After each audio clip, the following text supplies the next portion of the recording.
अस्सलाम वालेकुम, खुश आमदीद टू आज सुबह। मैं हूं अली सलमान और ख़वातीन और हज़रात, आज कराची शहर के हालात सुबह सुबह उठने के साथ ही अजीब व गरीब किस्म की खबरें सुनने को मिल रही हैं। मुझे नहीं मालूम वो कौन जालिम दरिंदे होते हैं, वो कौन लोग होते हैं, वो कौन इंसान होते हैं जो किसी इंसान के खून के साथ अपने हाथ रंगते हैं।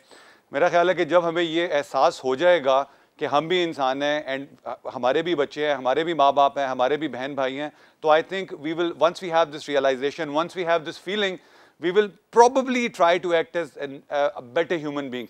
But anyways, ये तो खैर वो बात थी। मैं जब आज आ रहा था स्टूडियो तो मैंने एक चीज़ नोट की है, पिछले एक महीने से जहाँ से आप गुजरते हैं आपको वो बड़े बड़े होर्डिंग नज़र आ रहे हैं जहाँ पे लॉन के इश्तिहार चल रहे हैं। इसलिए मैंने भी फैसला कर लिया कि मैं भी लॉन लॉन्च कर रहा हूँ। उस लॉन का नाम है, ब्रांड का नाम है चीख। वो क्यों है वो मैं आपको शो के दौरान बताऊंगा। दूसरी खबर ये है कि Mukhtaran Mai has become quite debatable issue now, क्योंकि उनकी पहले एक हमने इशू जो हाईलाइट हुआ था उसके बारे में बहुत सारे क्वेश्चन मार्क्स रेज हो रहे हैं, उसके बारे में बहुत सी आईब्रोज ऊपर जा रही हैं because a lot of people have challenge the integrity of Mukhtaran Mai. Sheikh Rashid साहब ने इनके इशू को बड़ा प्रॉपर्ली डिफेंड किया है और मुख्तारा माई ने अनाउंस किया है कि मेरा दिल करता है कि मैं उनको अपना लाल कहूँ, और उसके बाद शेख रशीद साहब की जो लाल हवेली है उसका नाम माई का लाल हवेली भी हो सकता है। तीसरी चीज़ ये है कि आज लियाकत नेशनल के बाहर एक पुलिस की मोबाइल जला दी गई है, जिसके पुलिस वालों ने कहा पाइन सानू भी, मेरा मतलब ऐसी तानू कुछ कहने तुझी। खैर, आज हम बहुत सीरियस इशू के ऊपर बात करेंगे और वो सीरियस इशू ये है कि पाकिस्तान में वर्किंग वुमेन जो है दे come across substantial challenges.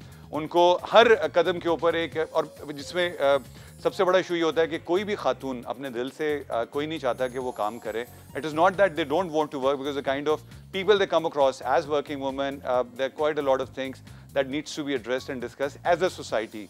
And I think media का सबसे बड़ा एडवांटेज है कि हमारी सोसाइटी ने इवॉल्व करना शुरू कर दिया, और इस एवोल्यूशन प्रोसेस में the more we discuss this issue the more women express their challenges on day to day basis that they come across, वो लोगों को समझने में बेहतरी होगी। और जब हम इस चीज़ का एहसास करेंगे कि हमारी बहनें, हमारी बेटियां जब घर से जाके बाहर जाके काम करती हैं तो वो भी हमारी तरह के लोगों से इंटरेक्ट करती हैं, so we will probably act as better human beings. आज हमारे साथ 3 खवातीन मौजूद हैं और प्रॉबली 1 या 2 और भी आएंगी। पहली खातून जो हैं वो एक सफाई करने वाली मेट हैं, मासी हैं, जिनको हमने ख़ास तौर पे बुलाया क्योंकि मासियों के बारे में बहुत कुछ कहा जाता है। जब घर पे कोई खुदा ना खास्ता वारदात होती है तो सबसे पहले this poor commodity is been challenge.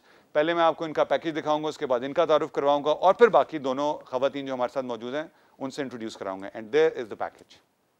हमारे माशरे में रोज़गार कमाने के लातादाद ज़राए हैं। लोग मुख्तलिफ तरीके से अपना और अपने ख़ानदान का पेट पालते हैं। इसी में एक तबका ऐसा भी है जो बेइंतहा मेहनत और मुशक्क़त के बाद अपनी और अपनी ख़ानदान की ज़रूरियात ज़िंदगी को पूरा कर पाता है, लेकिन माशरे में इन्हें वो मकाम नहीं मिलता जिसके वो हकदार हैं। आज हमारे साथ ऐसे ही तबके से ताल्लुक़ रखने वाली जाहिदा मौजूद हैं जो बाइज़्ज़त रोज़गार कमाने के लिए मुख्तलिफ घरों में काम कर रही हैं और अपना और अपने बच्चों का पेट पालती हैं।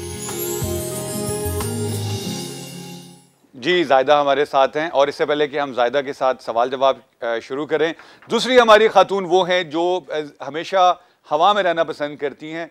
कहते हैं जोड़े आसमानों में बनते हैं, ज़मीन पे सिर्फ तलाक होती है। इसके बारे में हम इनसे बाद में बात करेंगे। आए चल के हमारी जो सेकंड गेस्ट है आपको उनका पैकेज दिखाएंगे और फिर उनको भी शामिल गुफ्तगू करेंगे। अभी तक मैंने वैसे पहले वाली को भी शामिल नहीं किया, आइए चल के देखते हैं।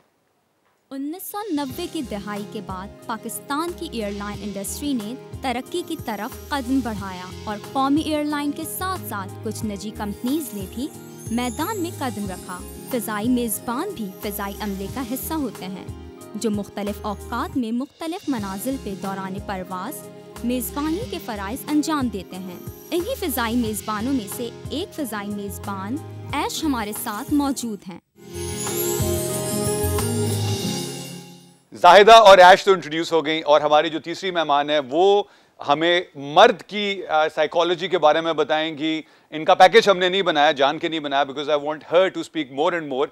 इनकी वेबसाइट है which is www.depressioncentral.com। Ayesha Siddiqui हमारे साथ मौजूद है। नौवी जाहिदा, ऐश एंड आयशा, अस्सलाम वालेकुम जी।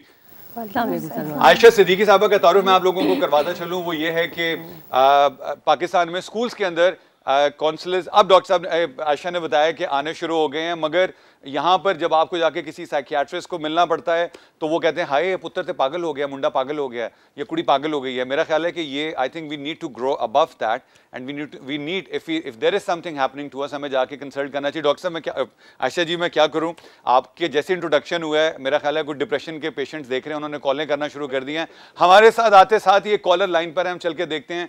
जी अस्सलाम वालेकुम। वालेकुम अस्सलाम जी, मैं लम्हा बात कर रही हूँ। एक मिनट हमें शो शुरू करने दें। मुझे नहीं पता था इतने डिप्रेशन के पेशेंट सुबह। भाई आप इसी शो को देख लिया करें, आपको डिप्रेशन नहीं होगा। नहीं डिप्रेशन की नहीं, जाहिर सी बात है माशाल्लाह आप लोग इतना अच्छा प्रोग्राम कर रहे हैं हम लोगों के लिए। आपने शुरू नहीं करने दिया अभी तो। जी आप मेरी बात सुनिए, हम लोगों के भी तो कुछ प्रॉब्लम्स होते हैं जिन्हें हम डिस्कस करना चाहते हैं। बहुत अच्छा लगा आपने जो साइकियाट्रिस्ट बुलाई है, तो बुलाई है शेयर कर सकेंगे। आपने तो नाम बता दीजिए। डॉक्टर आयशा से बात करवा देंगे। पहले नाम बताएं। मैं लम्हा बात कर रही हूँ कराची से। लम्हा? जी।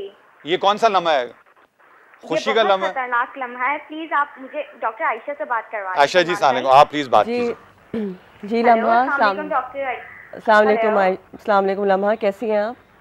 जी बिल्कुल ठीक ठाक, आप कैसी हैं? मैं बिल्कुल ठीक हूँ, थैंक यू। जी मुझे आपसे एक सवाल करना था। मैं इतनी परेशान हूँ, मेरे हस्बैंड हैं, उनके साथ एक अजीबोगरीब सा प्रॉब्लम है।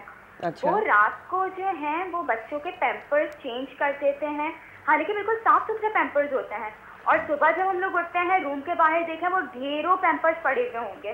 ठीक, और दूसरा मसला ये होता है जी अब मुझे समझ नहीं आ रहा, हालांकि बिल्कुल नॉर्मल है, जॉब गोइंग है, बिल्कुल बहुत एजुकेटेड हैं, मुझे मेरी समझ से बिल्कुल बाहर है कि उनके साथ असल प्रॉब्लम क्या है। और सुबह उठो तो अब आपको तो पता है कि हाउसवाइफ की कैसी प्रॉब्लम होती है। सुबह उठो तो सास मुझे बोल रही होती हैं कि नहीं तुम्हारे नफ्सियातीपन है, ये सुबह उठो तो सारे के सारे पैम्पर्स जो है बिल्कुल साफ सुथरे पैम्पर्स बाहर रखे हुए होते हैं। मुझे ये मसला बिल्कुल मेरी समझ से बाहर है, मैं करूँ तो क्या करूँ, इतने पैम्पर्स और रात, और सुबह उठो। दूसरी बात है कि उन्हें कुछ मालूम नहीं होता, उन्हें याद नहीं होता कि उन्होंने रात को किया क्या है। वो सिर्फ बच्चों के पैम्पर्स चेंज करते हैं ना? अच्छा ठीक है, आयशा जी आप प्लीज इनको बताएं। जी लम्हा, मुझे लगता है कि आपके हस्बैंड जो है उनको रात में जो सोते में चलने की एक प्रॉब्लम होती है वो है, उसको हम कहते हैं सोमनैम्बुलिज्म। और ये बड़ी मतलब इतनी बहुत ज़्यादा कॉमन नहीं है, ज़्यादातर फिल्मों वगैरह में ही हम इस तरह की चीज़ें देखते हैं। और मुझे भी शक हो रहा था निर्मा की कॉल थी। इसको एड्रेस करने के लिए उनसे कहिए कि किसी साइकोलॉजिस्ट या साइकियाट्रिस्ट के पास जाएं, ताकि उनको उनकी जो ये प्रॉब्लम है इसका कोई हल निकाला जा सके। ये ऐसी चीज़ नहीं है जो बहुत आसानी से सरफेस हो जाएगी, इसका ज़रूर कोई पीछे से बैकलॉग है जिसकी वजह से वो रात में जागते हैं, रात में उठते हैं, और सुबह में जब वो जॉब वगैरह पे जाते हैं नॉर्मली तो उनको याद भी नहीं रहता कि क्या हुआ है। तो बच्चों को लंगोट पहना दें, सिंपल सॉल्यूशन है। आप इतना लंबा उनको, या वो जो बच्चों को पैम्पर पहनाना, बच्चों को पैम्पर पहनाते क्यों आयशा? अच्छा एक और कॉलर लाइन पे, सॉरी। ओ भाई हेलो, डिप्रेशन, खुदा के वास्ते इन मेहमानों से बात करने दें। जी अस्सलाम वालेकुम। हेलो, अच्छा गिर गए। अच्छा मैं ज़ायदा, आप कैसी हैं? ठीक हैं, बिल्कुल खुश हैं। अच्छा ये बताएं कि जो मासियां घर पे काम करती हैं जब आप जाती हैं, ये एक बड़ा देखें रिस्क हिलाल ऐन इबादत है जी। और आप अपने बच्चों के लिए जाके, आपके माशाल्लाह कितने बच्चे हैं? 5 माशाल्लाह, बस 5 ही हैं जी। अच्छा, तो आप जो जाती हैं, मेहनत करती हैं, बच्चों के लिए अपना रोजगार कमा कर आती हैं, तो ये एक इबादत है बेसिकली। किस तरह के मसाइल होते हैं जो मालिक मकान है और जो खातून है या खातून खाना है, मतलब ये क्या तंग करती हैं, डांटती हैं? काफ़ी मसले होते हैं, कभी काम पे देर से पहुंचते तो डांटती हैं कि अभी इतनी देर से आई हूँ, अब क्या होगा, कैसे काम होगा। तो बोले बाजी खुद कर साफ कर ले। आपने कभी कहा नहीं बाजी को, बाजी कर आप साफ कर? नहीं, फिर मैं बोलती बाजी गलती हो गई, कल से इंशाल्लाह मैं जल्दी आ जाऊंगी। अच्छा सिर्फ बाजी डांटती है, साफ भी डांटते हैं कि नहीं? नहीं, साफ अच्छे हैं, वो साफ सारे अच्छे होते हैं, सब अच्छे होते हैं। अच्छा ये बताएं कि मुझे ये बताएं कि आपके जो बच्चे हैं माशाल्लाह, उनमें उनकी उम्र बताएं जरा मुझे।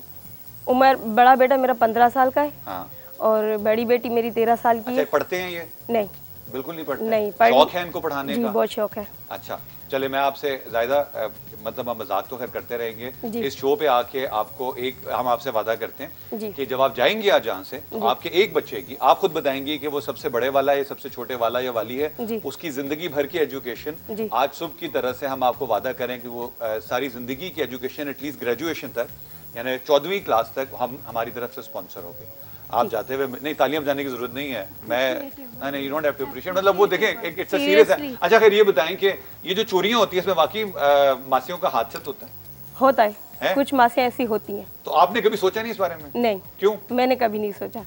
जब मैं काला बोर्ड पे एक जगह काम करती थी तो वहाँ मैं एक बाजी थी, मेरी बहुत अच्छी थी वो। हाँ। तो उनके सोने के कंगन चोरी हो गए थे। और जागने के तो नहीं चोरी हो सकते? नहीं। अच्छा।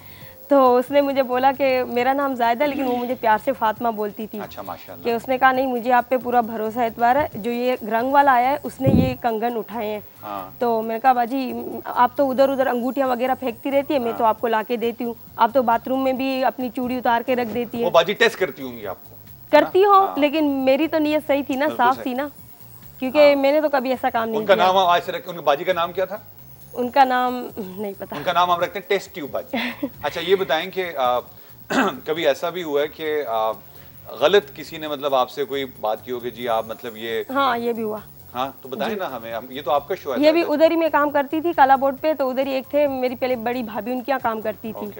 तो मैं उनके यहाँ गई तो उसने, बहुत बुढ़े आदमी थे, उनके एक दांत भी नहीं था। एक दांत नहीं था या कुछ भी नहीं थे, बिल्कुल नहीं थे। वो आपने कैसे मुंह खोल के गिने थे? नहीं, वो नकली दांत निकाल के रखते थे। कहाँ रखते थे? वो गिलास के अंदर। तो वो उन्होंने कहा कि चोरी हो गए आप लेके? नहीं, उसने कहा कि आप मेरे साथ ये दोस्ती वगैरह कर लो तो मैं आपको घर भी बना के ऐसे बोला